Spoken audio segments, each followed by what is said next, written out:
آله وصحبه ومن والاه. اللهم لا علم لنا إلا ما علمتنا إنك أنت العليم الحكيم. اللهم وتب علينا إنك أنت التواب الرحيم. سبحانك لا نحصي ثناء عليك أنت كما أثنيت على نفسك. أنت المقدم وأنت المؤخر وأنت على كل شيء قدير. اللهم اجعل جمعنا هذا جمعا مرحوما واجعل التفرق بعده تفرقا معصوما ولا تدع فينا شقيا ولا محروما. اللهم آمين. In the name of Allah subhanahu wa ta'ala, the most compassionate, the most merciful, all praise and thanks are due to Him. And peace and blessings be upon His beloved Prophet Muhammad sallallahu alayhi wasallam. He who is guided by the will of Allah, no one can misguide him, and he who is misguided, no one can guide him except Allah subhanahu wa ta'ala. I bear witness that there is no God but Allah, and Muhammad is His messenger. Assalamu alaikum wa rahmatullahi wa barakatuh. Today, inshallah, with the will of Allah subhanahu wa ta'ala, we will start talking about the Charter of Al-Madinah, or the Covenant of Al-Madinah, or the Constitution of Al-Madinah, Mithaq Al-Madinah, or Sahifat Al-Madinah. As you know, Prophet Muhammad sallallahu alaihi wasallam, after 13 years of suffering, he was given the permission to migrate to Yathrib. It was called Yathrib. This is the old name of Al-Madinah Al-Munawwara, the city of Prophet Muhammad sallallahu alaihi wasallam. It was Yathrib. So when he reached back there, one of the great things that he did, he made like a constitution or a covenant between the components of Al-Madinah, because we have a new immigration. We have the original people of Al-Madinah. Part of them used to be Aus and Al-Khazraj. Many of them, they became Muslims, not all of them. So Medina used to have some other groups, such as the Jews of Bani Qaynuqa, the Jews of Bani Nadir, the Jews of Bani Qurayza. They are part of Al-Madinah. So we have the Aus and we have the Khazraj and we have the Jews. طبعا Aus and Khazraj, both of them, they are Arabs. They were paganistics. They used to worship pagans. Originally, they go back with their descent ship into Yemen. Allah يجزيك الخير. شكرا. اسلموا. جزاكم الله خير sister. بارك الله فيكم. Thank you very much. جزاكم الله خير. What I was saying. Aus al-Khazraj. So they go back with their lineage, with their roots into Yemen. And it is believed, I don't know to what this is authentic, since, the collapse of the dome of Ma'rib, said Ma'rib, long time ago. Anyway, and we have, interestingly, some people, they don't know, that in addition to Arab pagans, Aus al-Khazraj, and the original Jewish tribes, they used to have some Arab Jews. What do you mean by Arab Jews? Original Arab people, they converted into Judaism. This is Banu Auf. Anyway, so in Medina, it was like a mix of different ethnic, religious, cultural, background, if I may put it in this way. So when Prophet Muhammad ﷺ came, and the biggest components, Al-Aus al-Khazraj, they welcomed him after a long journey of negotiations. We go back about a few months ago, we had talked about the covenant of Al-Aqaba, Bay'at Al-Aqaba Al-Ula and Bay'at Al-Aqaba Al-Thaniya. After a long journey of negotiations and a very attempt by Prophet Muhammad ﷺ to try to expose himself to the people in the pilgrims. Do you remember the time of pilgrimage? He kept on trying to introduce Islam to many Arab tribes. Subhanallah, by the will of Allah, this gift was by the will of Allah, by their innocence. For many reasons, we did it at that time, long time ago.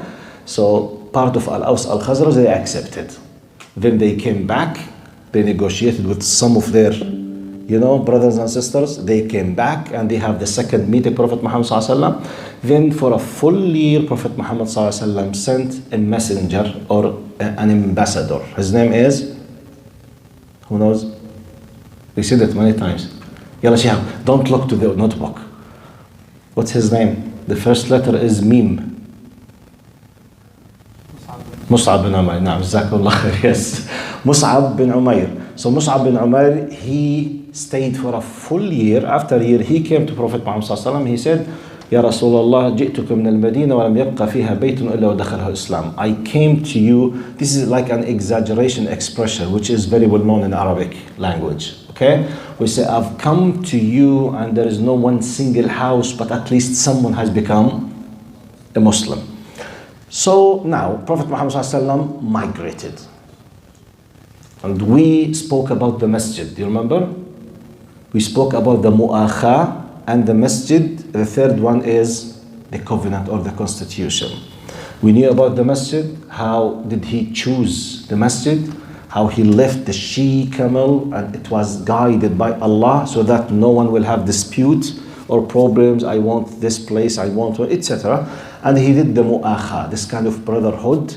And last time we finished talking about the brotherhood, how for a short time even they were inheriting each other. Mirath by the mu'akha. Then it was abrogated. Do you remember that? I'm just trying to put you into context because it's the Seerah is not like the Sunnah. Do you remember? Sunnah, we are talking about legislations. We are talking about rulings. We are talking about ahkam. In Seerah, we are discussing the long, big, wide context, which includes Sunnah, and includes history, and includes rulings, events, many other things to understand the context. Okay? Now, in this context, we have something very important, which is the Constitution of Al-Madinah, Mithaq Al-Madinah. To the best of my reading and knowledge, it is considered the first civil constitution for a state in the history of humanity.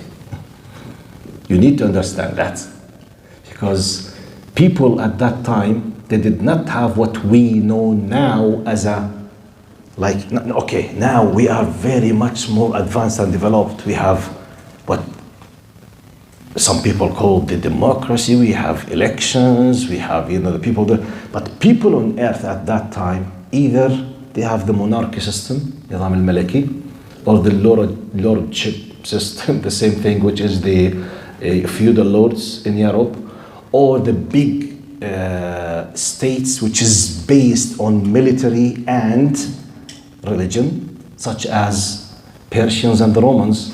Romans, they were a very powerful military state, and it used to be paganistic, then adapted to Christianity. Persians, they have a chain of kings from a family, like the people of Pharaoh. Okay? There was no elections, no changing in authority. But however, they used to have, for example, a religion which is Zoroastrian, for example, Al-Majusiyya or Zaradashtiyya. So this is people or tribalism, such as the Arabic Peninsula and many African people, tribal, which is very well known in India, in the Arabic Peninsula, in Africa, either tribalism or a military state based on either ethnic or religious. أخي إذا صعب يسكت في مجال عفوا تاخذه عفوا بإمكانك تجلس عفوا ورا الجزاج تسمعني وبياخذ راحته بعد إذنك لأنه أنا كثير بتشوش سامحني معلش الله يسعدك أشكرك على تفهمك الله يكرمك يا رب. فهو بياخذ راحته وأنا ما بسمعه وأنت بتسمعني بالراحة إن شاء الله الله يسعدك أشكرك.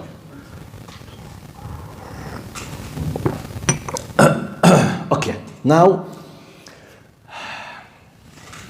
I don't know it's good or bad news to tell you that it's 51 article. 51. Today I might be dealing with 3 of them.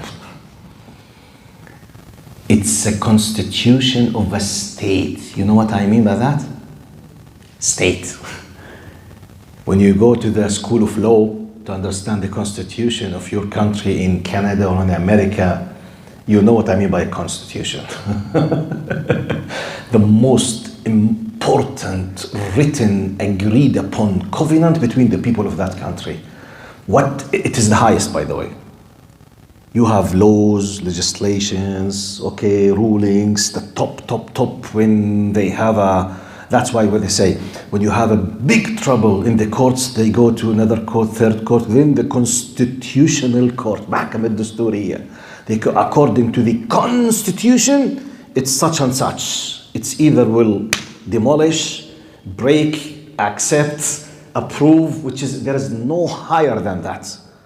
So we are dealing with the oldest constitution on earth. So you can do, okay, I'm not expert in law, but taking in consideration that was a civil society based on the concept of Sharia, it's good to have an idea and to be proud how your religion used to be developing in the society, okay, at that time. Right. Now, number 1 out of 51. Article number 1. هذا كتاب من محمد النبي رسول الله بين المؤمنين والمسلمين من قريش وأهل يثرب ومن تبعهم فلحق بهم وجاهد معهم. The first article. This book, which is the Constitution, is from Prophet Muhammad, the Messenger of Allah, between believers and Muslims from Quraysh and the people of Yathrib, and anyone decided to follow them and to fight with them. It's like in our nowadays when you have the citizenship by accepting some certain rules, when you submit an application, when you have, by the way, when you have the declaration, when you receive your citizenship, they ask you to do what? What is it? Take an oath. An oath. You raise up your hand and you make an oath on what? You will be loyal to the country. You will be loyal to the country, or to Queen Elizabeth. I don't know. It is what you. No, this is what used to be. By the way, do you know that Canada is part of the Commonwealth or not? Do you know that in the Constitution, the real one in charge of Canada used to be Queen Elizabeth, and now King Charles? Yes? Even the oath is still Yes. to the King Charles. King Charles now. Yes. I mean, this is part of the Constitution, which means you have to declare your loyalty to this, or otherwise you will not be given the citizenship. Just because you need to understand the context. So, this book, this Constitution, is by Prophet Muhammad. So look now, okay? Prophet Muhammad, the Messenger of Allah, and the believers of Quraysh and Ahl Yathrib, and anyone decided to follow or to fight. Look to this, very important, because we will understand in a few minutes now the concept of dhimmi, the non-Muslim who is protected in the Islamic State. If he decided to fight with Muslims, no one will ask him to pay the tax. If he decided to sit saved at home and a Muslim is going to fight on his behalf, he has to pay a tax, which is called al-jizya. That's why to follow, full submission, or to fight. It's like it's for example, X country based on religion. Imagine, for example, Vatican. Imagine that you wanted to live in the Vatican, and let's imagine the Vatican has an army. If you want to live there as a Muslim, they will say, okay, you will enjoy some certain rights and you have some certain duties. Is this something strange or? Yes, all countries, you have rights and duties. As a good citizen, you have something, you must pay tax, for example. You have to, actually, you must. If you don't, may God be with your soul. True or false? Yes, and you have to abide by the traffic law, the tax law, and money, many things. Anyway, and and you have some exemptions. If you are a Christian, you have to fight with the Vatican to defend your country. If you are a non-Christian, either you pay a tax as a compensation, or if you decide to fight with us to defend the Vatican, then no tax will be paid. You will be exempted. Is that clear? This is exactly what used to happened at that time. طيب. Now,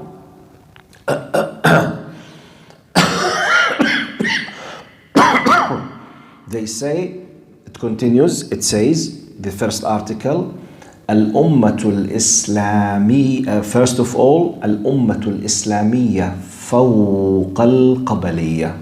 And the exact wordings, إنهم أي المسلمون أمة واحدة من دون الناس.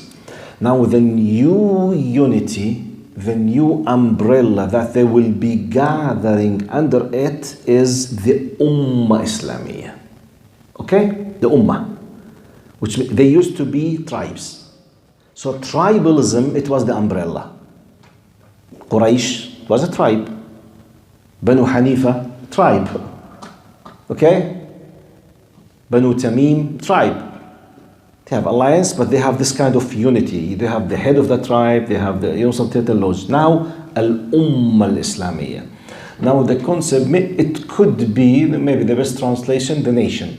The nation of Muslims. Okay? He's insisting. Inshallah.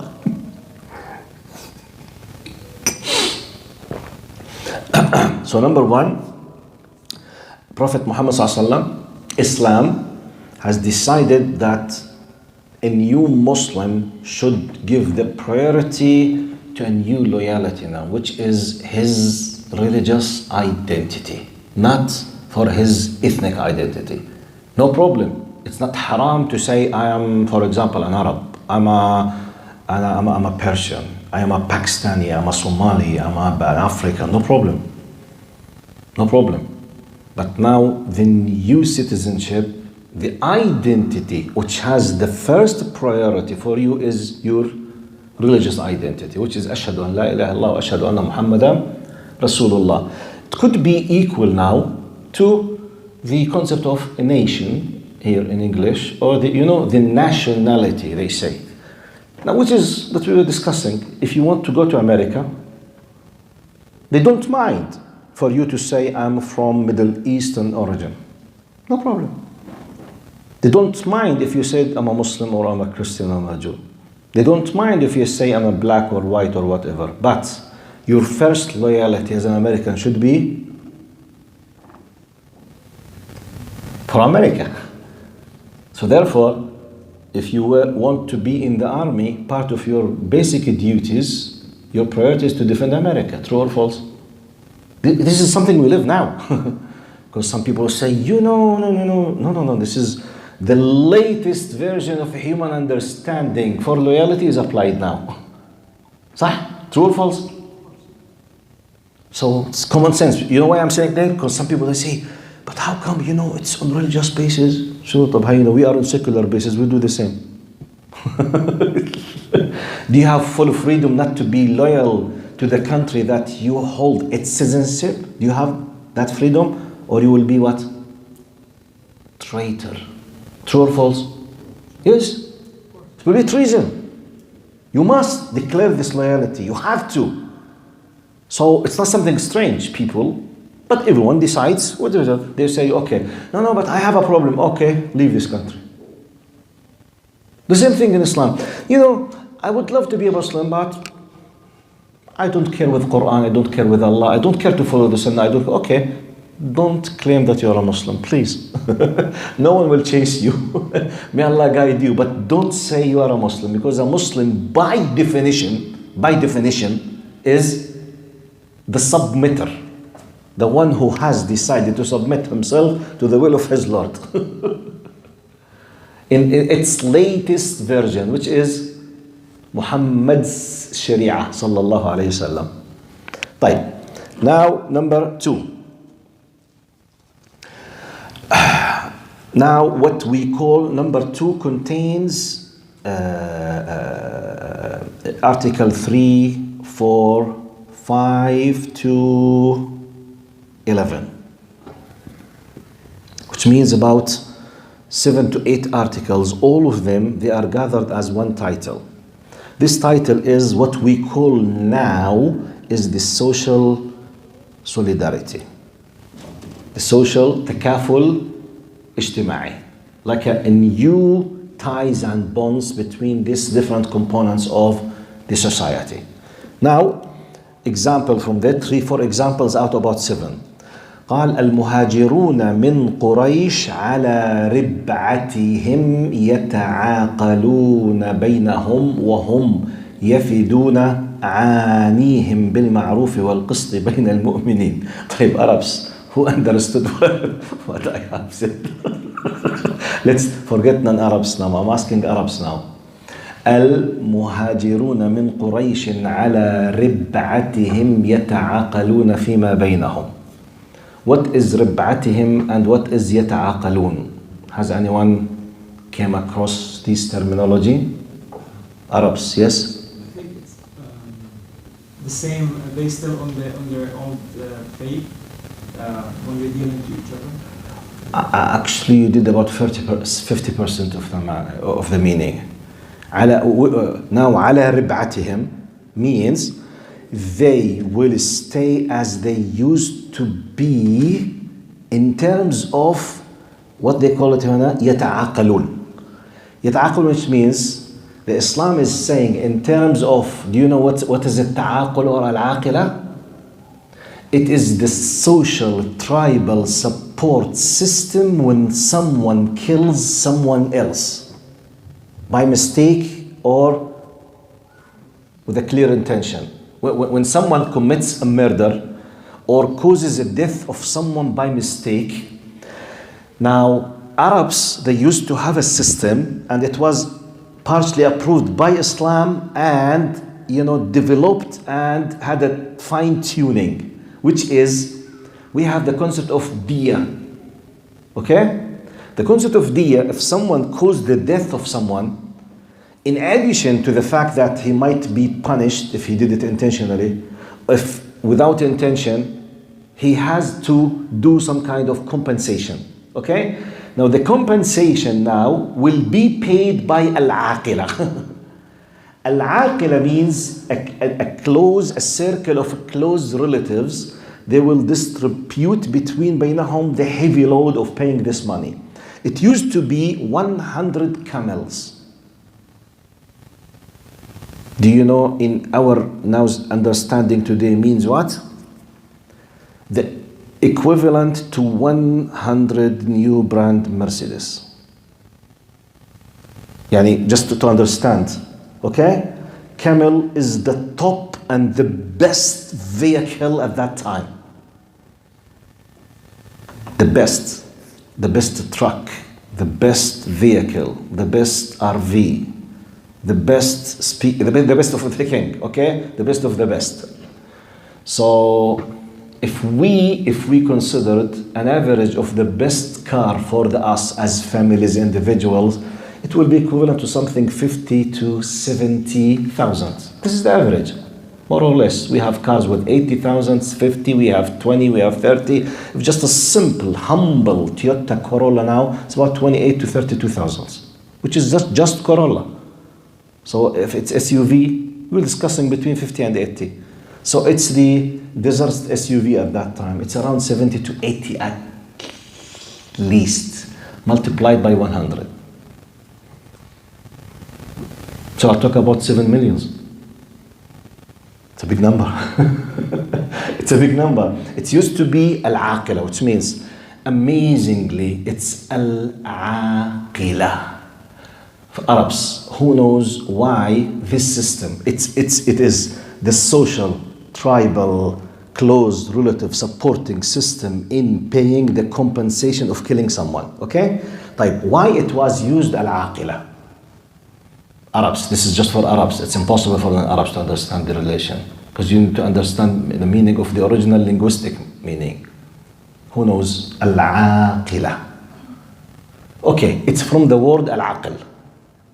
But why al-aql? What is the original meaning of al-aql? Do you know? Al-iqal or al-iqal.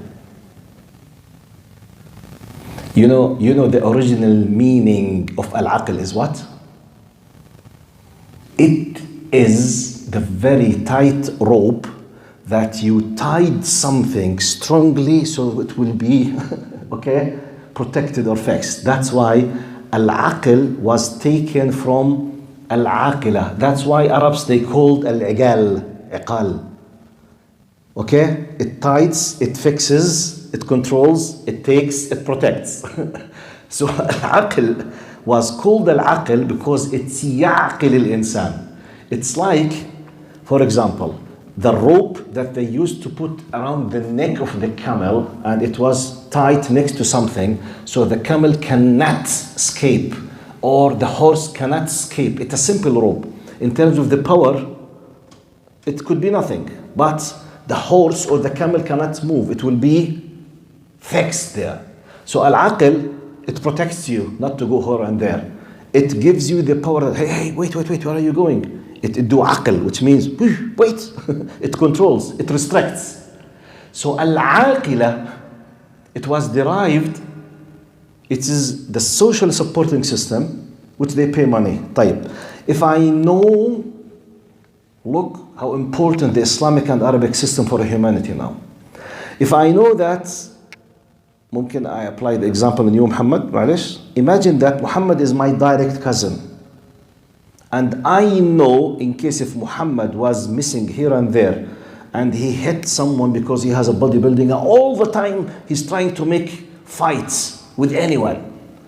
I know the system will come to me and I will pay for his troubles when I witness that he's about to make something, and I will go and say, hey, ta'al habibi, ta'al, hey, where are you going? I'm not ready to pay for your bad behavior because I will pay. So I have the power to stop him in advance. Because at the end, I will pay part of the tax because of, so I do what? Policing internal system for troublemakers not to have full freedom. Compare it with nowadays civil societies. Who can control youth in the streets? Who cares? Who has the right? No one. No one. Mass shooting. Very angry. They were bullying you at the school. Okay.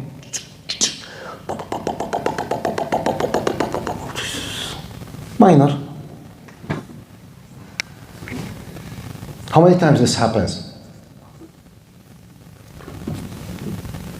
Who's now the new laws? Excuse me? Don't interfere in my privacy. Habibi, this is unacceptable in Islamic system. You don't have a full freedom of privacy. If whatever you are doing will hurt anyone, I have the right to interfere. And therefore, okay, but not anyone in the street. Your father, your brother, your uncle, your paternal, maternal uncle, your cousins, as long as they can assume easily or expect easily the natural consequences of what you are doing. You are drifting in your car in a very crowded, Habibi, at any moment you might kill someone. I don't care. No, you have to care. We will force you to care. Because if you are about to kill, okay, we need the police, I know, because not everyone has relatives, not everyone has, but look how powerful the Islamic system is. That's why you need to know something unique about Islam. You know what is it? Islam is designed divinely to be a preventive, procreational system, rather being curative system after the problem happens. This is one of the greatest nature of Islam ever. Islam is designed to make sure, to guarantee that the problem will not happen. And if it happened, it will be in the minimum. Some other many systems, because of, liberalism, secularism, privacy, human rights, people, they took much freedom, many consequences will happen. Still, ما طيب بسم الله. الله يجزيك الخير.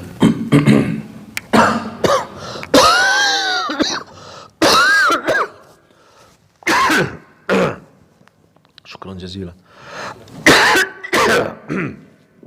Sorry for that. You see, so نظام العاقلة that we are talking about now is part of this, and we have many examples of this. Quick example, just to know how to be proud of your religion.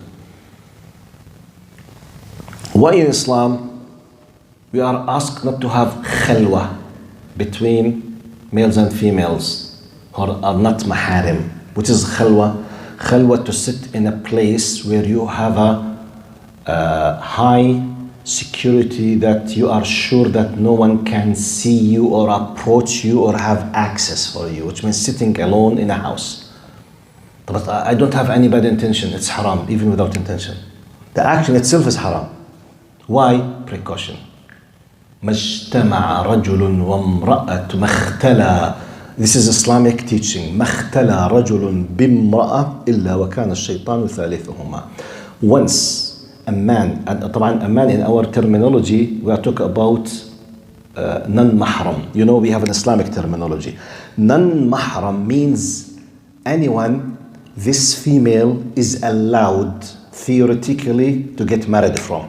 Okay? They are allowed, which means, so we exclude from this those who are ultimately prohibited to marry from, such as the father, the son, the brother, the grandfather, the uncle, paternal, maternal. All of this that called maharim, from the word mahram. Mahram means haram zawaj minhu, which means it's prohibited completely good to get married. Apart from these categories, everyone else in the Islamic terminology, fiqh, is called ajnabi, foreigner. It's a fiqh terminology. Okay? Ajnabi means it's allowed to get married. This ajnabi, it's prohibited to have khalwa with, which is an isolation or a privacy or a secure place. No one has the right to approach. Sitting in that place, this is a type. Shaking hands, hugging, perfume. Okay? The mixed parting with dancing. I'm giving you examples. Watching porno things. Because most of these things somehow might or will lead to the fahisha. And I think we can witness tens and millions of examples in the global society that this is true. This is true. Go and ask Mr. Google. You know Mr. Google? Go ask Mr. Google about the sexual harassments in many countries on earth. And see, so it's amazing. So I'm just now, my point is al-aqila. I want to ask, because al-aqila, I'm explaining to you the system of al-aqila as one of the excellent examples of Islam as a preventive, okay? So, system, and not just a curative. We don't wait for the problem to happen, then we search for solutions. No. We put precautional measurements so that the problem will not, in case if it happened, will be minimal. Now al-aqila, we go back to understand the meaning now. Al-muhajiruna min Quraysh ala rib'atihim. The immigrants from Quraysh, they will stay as they used to be before Islam in terms of al-aqila, which is, I explain now. Okay? So which is, this is the Islamic system where it approves what used to happen. طيب. وهم يفدون وهم يفدون عانيهم. Do you know what is fida'ul ani? Who is al-ani? The one who's making trouble? No. The one who is in a trouble. Yes, not making. It is قال الأسير والمخذول والضعيف. The one who is like a war captive. He's a prisoner, okay, with the enemy, and no one is supporting him. He has no family, and he was taken by another tribe or party, and no one is coming to pay. Okay, شو الفدية بالإنجليزي؟ Ransom. Okay, RANSOME. SOM. Ransom. Okay, fidya. Okay, no one will come and ransom him because he has no support, no family, no relatives, nothing at all.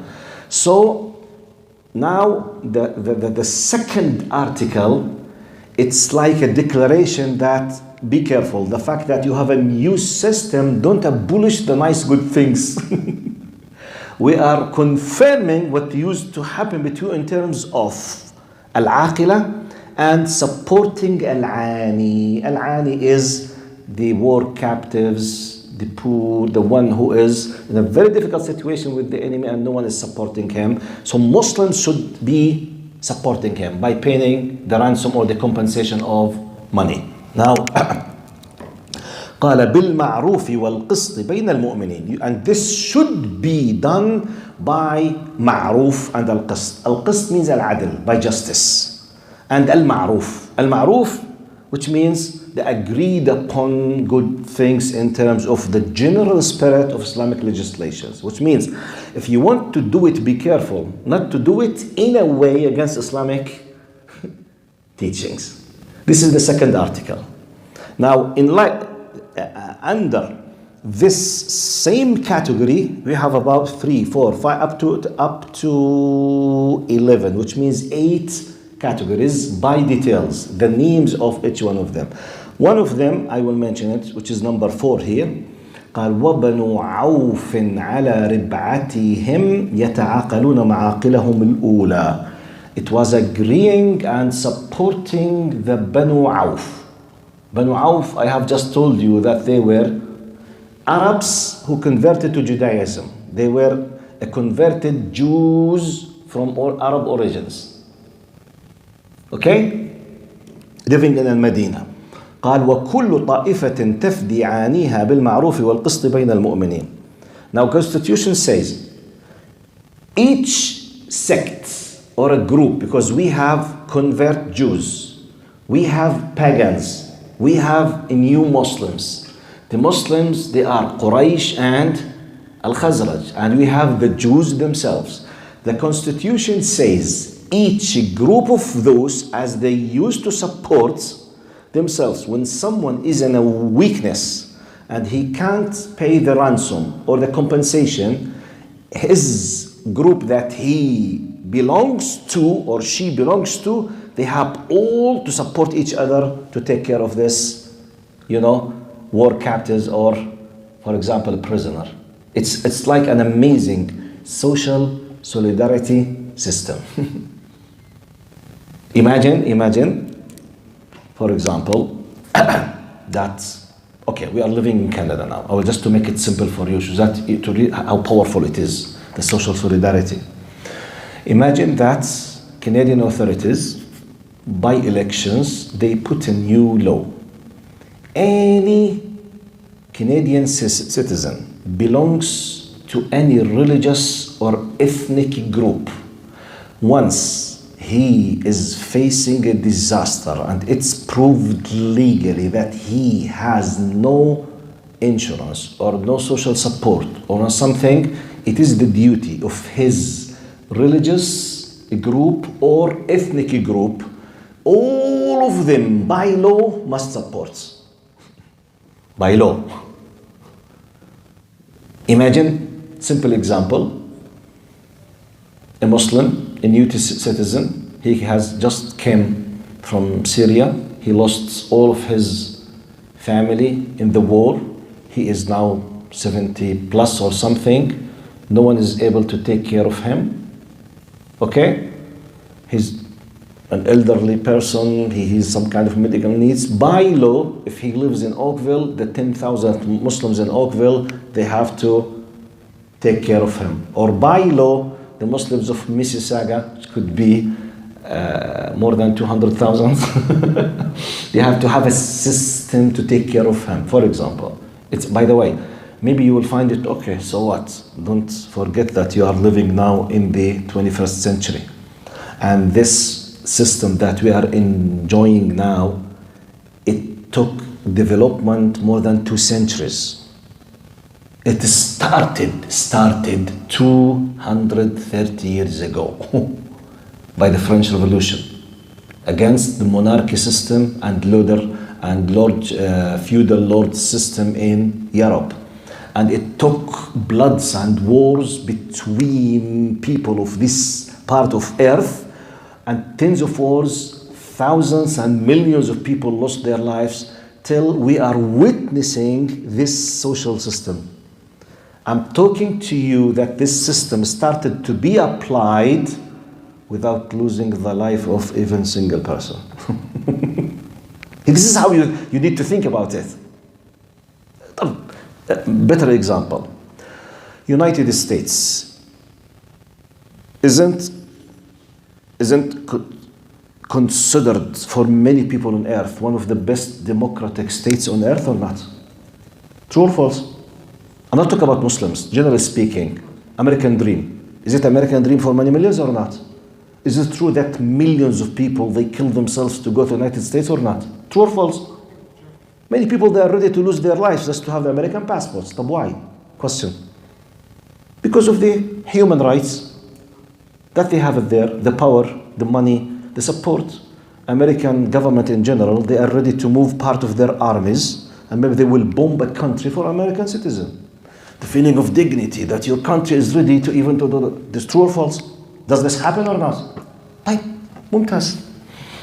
Till Americans reach to what they are enjoying now, how many months or days it took them? 260 years.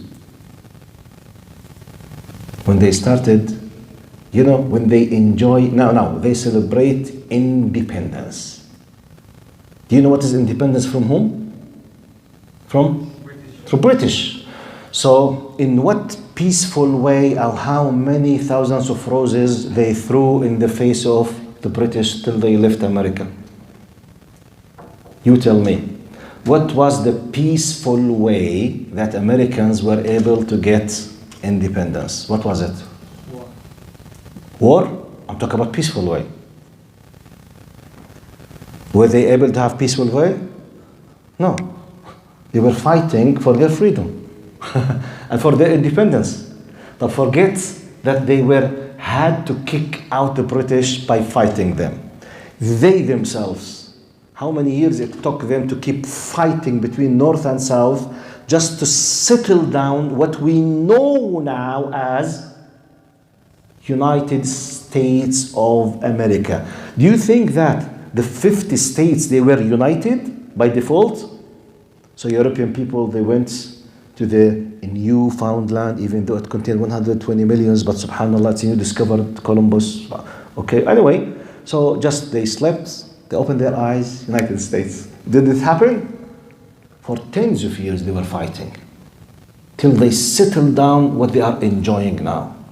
I'm comparing, I'm giving you an idea, alhamdulillah, you need to know that. Now, many people, they would love to go to America. They really try to go to America because of what they have achieved. But they pay a lot to achieve this. Now, Prophet Muhammad ﷺ, in terms of fighting, when they started applying this, not even one single human lost his life to start applying this. Allahumma, except Muslims themselves, without fighting with anyone, they were tortured at Mecca. Which means if they paid from their own pockets against themselves, but did not fight with anyone, because they were depending on rational conviction. They were making da'wah. Okay? So Aws and Khazraj accepted. They believed. They started applying, they invited Prophet Muhammad, they decided to turn their homeland into the beginning of this Islam. So when they started applying the social solidarity system, they did not have to fight anyone. It's good to know history. It's good, because it gives you an idea how you might be providing solutions for humanity. I will keep reminding you. Brothers, I personally, as a proud Muslim, I believe that humanity is desperately in need with qalqala for Islam. Wallahi, they need it. But the problem, they don't know it. But why they don't know it? We have a lot of obstacles. Mainstream media, Islamophobic, bad people, hidden agenda, say whatever, many reasons. So this is the duty of Of who? Us? Yes, every single person of us, depending on your ability, your access, your power, you have, because when they know what 1400 years ago, this constitution had already started what we were fighting 250 years in the 21st century to enjoy it. Yes, without shedding the blood of our single soul. You need to know this. You yourself, you need to know it, to understand it, to grasp it, to live it, to be proud of it, to convey it. You must. Let people get benefit from the system that you have. Anyway, so after that they mentioned Banu Sa'id, Banu Jatham, Banu Nabit, Banu Al-Aus. Each one of them, they had that, so about 10 or 8 of them, the same concept, but they were mentioned by names. So that someone will say, I'm not part of the system, I'm not a part of the, no, you are mentioned by your tribe. In specific, you and you and you and you and you, every single person. It was not mentioned, everyone in the Medina, no, Banu Fulan, Banu Fulan, Banu Fulan, Banu Fulan, they were mentioned. So that none of them is part of the covenant, because it's covenant, it's mithaq, it's ahd. طيب. Now, from the beautiful things that I need to convey to you in today's lesson. Now, this is the literal understanding. Let me come with the lessons. Islam came, people think when Islam comes, Islam deletes everything before it. No. You need to understand that. But by the way, for us, we need to understand it because we are living in the West. We are a minority living with a majority. Many of them, they don't know about our system. And some of them, maybe they have wrong ideas. On top of this, when someone, if wants someone to follow this religion, he has to give up everything back. No. One of the big mistakes, for example, which is a simple example. Many non-Muslims, when they revert or convert to Islam, they immediately change their names. Who told you that in Islam you have to change your name? Who told you? This is not an Islamic ruling. It's a tradition. Some people like it. Emotional things. Some people, for whatever reason, he decides. But Islam does not ask anyone to change his name. Except, this is my point.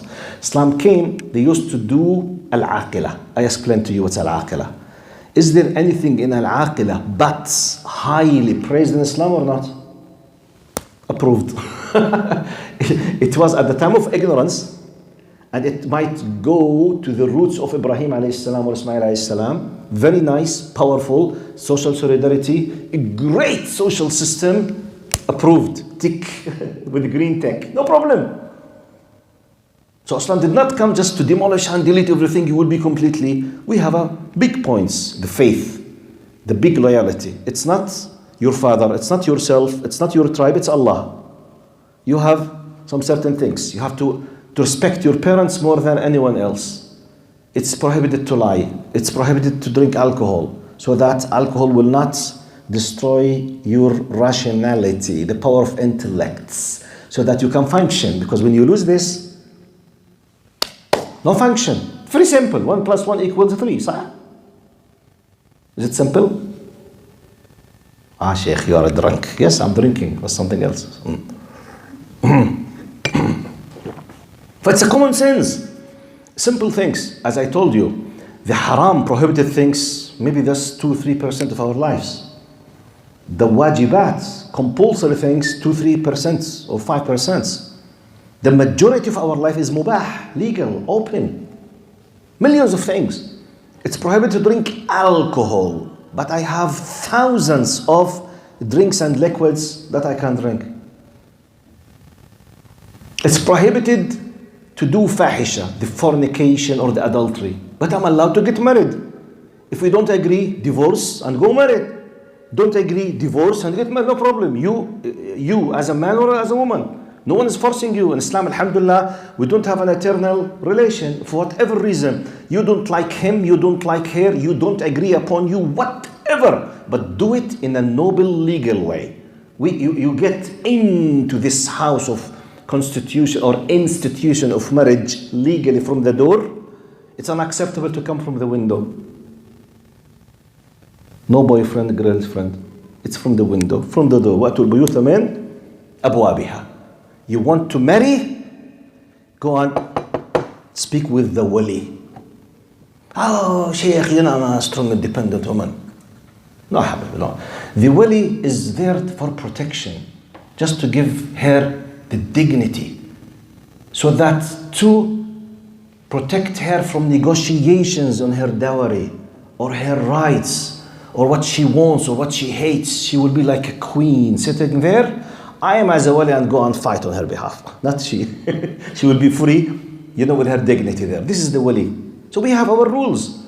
So enjoying your sexual life is not prohibited, but through legal ways. And the only legal way in Islam is marriage. So we don't have a haram, except we have opposite to it, what? Halal way. It's prohibited to eat pork, but you have cattle, sheep, cows, goats, you know, sea creature, all of them is halal. Khanzir is haram. Pig. But why? Regardless, I don't know why, I don't care. Allah said haram, it's haram. Khalas, close the file, habibi. Don't keep arguing. But what if, this is not my discussion now. Anyway, why I said this example? Sorry, I wanted to tell you that when Islam came, it did not come to demolish or to you know, like to remove any previous things. It approves what the good things. So I gave an example with the name.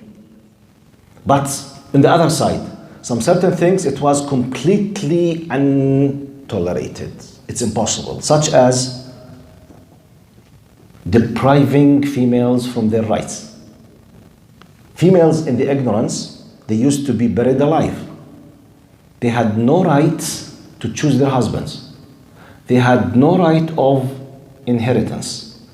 They had many rights, they don't have it. And by the way, I'm not talking about Arabs now, I'm talking about the people on earth. People on earth. I'm speaking about Romans, Persians, before them Greek, Far East cultures, all of them, and I challenge, if you go and search, women on earth planet, when the time of Islam came, the majority, if not every single place on earth, women, they did not enjoy their rights. So when Islam came, did not tolerate. أول شيء وإذا الموءودة سئلت. شوفي, think small insect, huh? Small spider? Spider? What is it? طب واحد من الشباب. يلا, one of you please. خد. طيب, sorry. Bueno. Where? I can't see it. It's under the car. Under, sorry. Oh my God.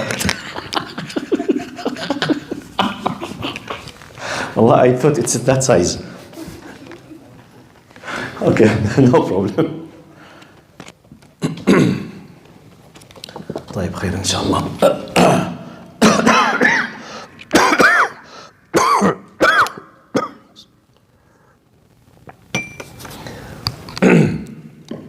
So, are with me? What I'm trying to give you now, Islam came, some certain things must be changed. Some certain things, no, keep it as is. For example, names generally does not interfere, except with some specific cases. Someone was called Abd Shams, the slave or the worshipper of the sun. Prophet Muhammad immediately on the spot changed his name. Because this, you know, yes, Abd Shams, yes, the one so called. You know, the worshipper of the sun. No. Immediately he changed. Or the meanings that contains a faith-based haram connotation or indication, or a bad name. Like for example, if someone's name is the idiot or the stupid, or وَالْعِيَاذُ بِاللَّهِ, the donkey or the mule or something. Some people, they used to use these bad names. It gives a very bad, psychologically it kills. Some Arabs, they used to do it for many cultural reasons. It used to happen. Immediately they say, change it. Apart from that, no one changes. Khalid bin Walid, in Jahiliyyah and Islam. Umar al-Khattab, Abu Bakr stayed. Hafsa, okay? Aisha, Khadija. No, they didn't say Khadija, no, nothing. And by the way, even though some of their names, if you want to interfere linguistically in it, if you want to do some kind of waswasa, in your understanding, Khalid from what? Khulud, which means, yes, mortality, does not die. What?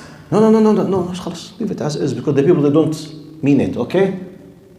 So we don't, I'm just giving you an idea sometimes how to be an open mind when you speak with new Muslims or when you understand the context of your religion. Yes, brother, you wanted to say something? No, I just wanted to say that we are all immortal. Yes. Subhanallah. طيب. Now, let me pay your attention. I will give you two other examples because this concept is very important, especially as Muslims who are living with a majority of non-Muslims. You need to understand this because some people, they had sometimes they did big mistakes with the new Muslim converts and they hurted them. Have I told you once about this small clip of Jeffrey Lang? You know Jeffrey Lang? Have you heard about Jeffrey Lang? Jeffrey Lang is a professor in mathematics. He became a Muslim, I think, maybe 10 or 15 years ago. He used to be the professor of mathematics, I forgot, either in San Francisco or in Chicago. Anyway, in America, still now there. Michigan. So Jeffrey Lang, he had many books. One of them, even Angels Ask. And he says in one of his videos, it's amazing, very powerful. He said, if we look to, I'm trying to quote him with an accuracy of about 70 to 80%, his exact words. He said, if we look to the Quran, you will find about 3% of the Quran contains commandments and prohibitions, okay? While about 90% of the Quran, it contains ethical directions, history, faith-based things, the lessons from other cultures, how to deal with others, how to develop your relation with Allah, 90%. He said, when I became a Muslim, here comes the point. The only thing I was told is rules. Then he continues literally. I was touched by his word. He said, if I had not read the Quran by myself in advance, I would have left Islam next day. Look, because the people that came, MashaAllah, takbir, you become a Muslim. Brother, you have to take care, grow your beard. Second one, brother, you have to leave your chain of gold because it's haram. Third one, be careful. This is qaza. Don't cut your hair. Brother, when you do wudu, you must do this 3 times a time. Brother, you must read the Fatiha properly. When you say Alhamdulillah, if you say Alhamdu or Alhamdulillah, your prayer is not valid. Brother, you must learn Arabic tomorrow. Brother, you must wait. So some people might do it out of love, but with ignorance. This could lead the new Muslim really to chaos. I mean, what's this? He said rules. This is his word.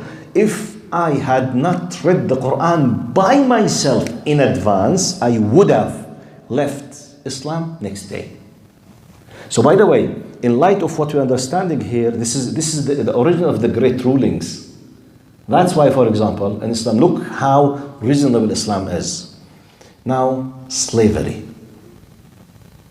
Is it something praised or was fought in Islam? Type. Is there a clear-cut decision in Islam that slavery is prohibited 100%? No. Oh my God. Understand the context, brother?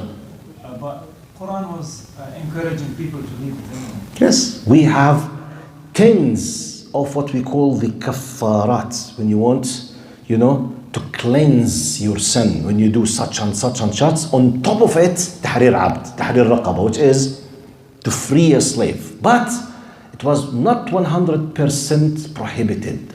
The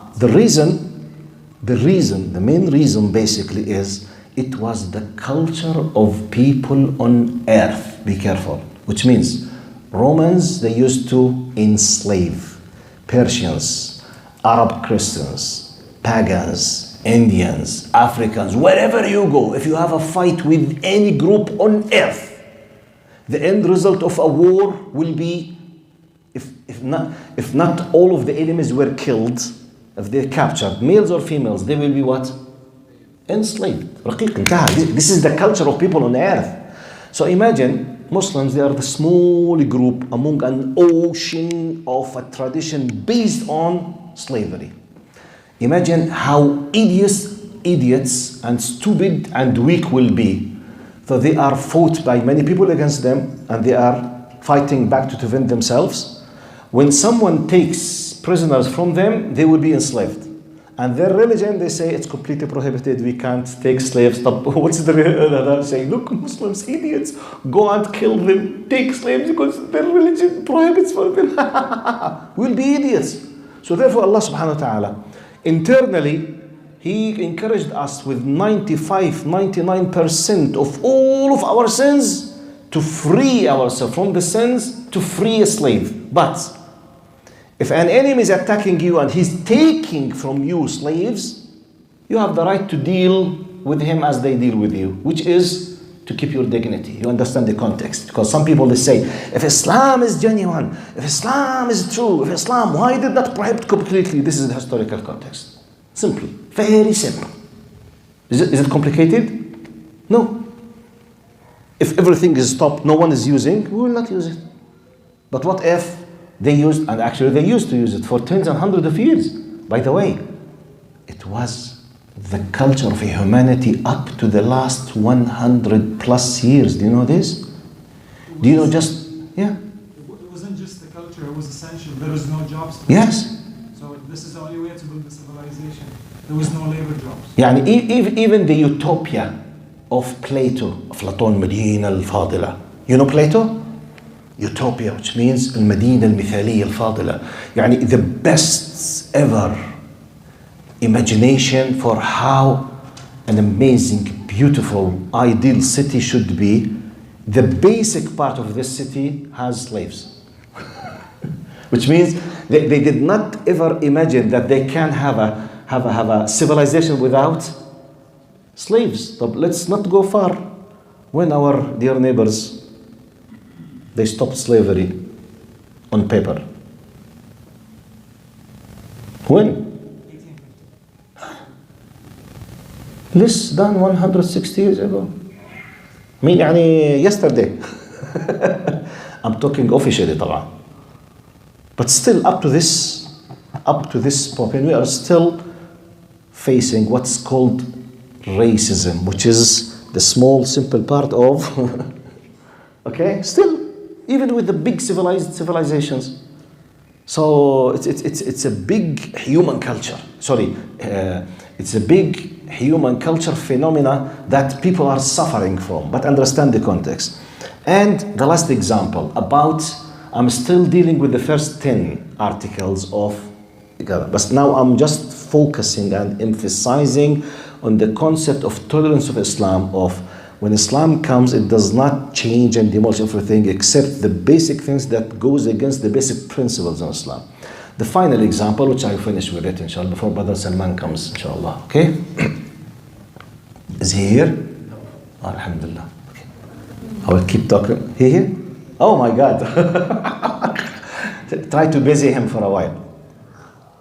The clothing for men and women. By the way, what was the difference between the style or the dress code of Abu Jahl and Muhammad sallallahu alaihi wasallam? Nothing.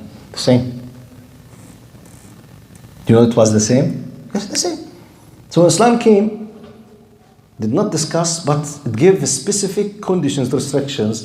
Don't uncover what is considered in our specific Islamic terminology as awra.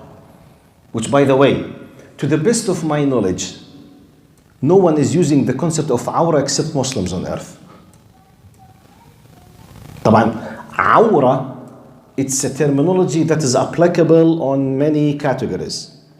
Awra means literally the private thing that no one has the right to look at it. Now, as a terminology, when it is mentioned without any restrictions, we mean by it the private parts. And sometimes the awra is used for your privacy in yourself, all of your body.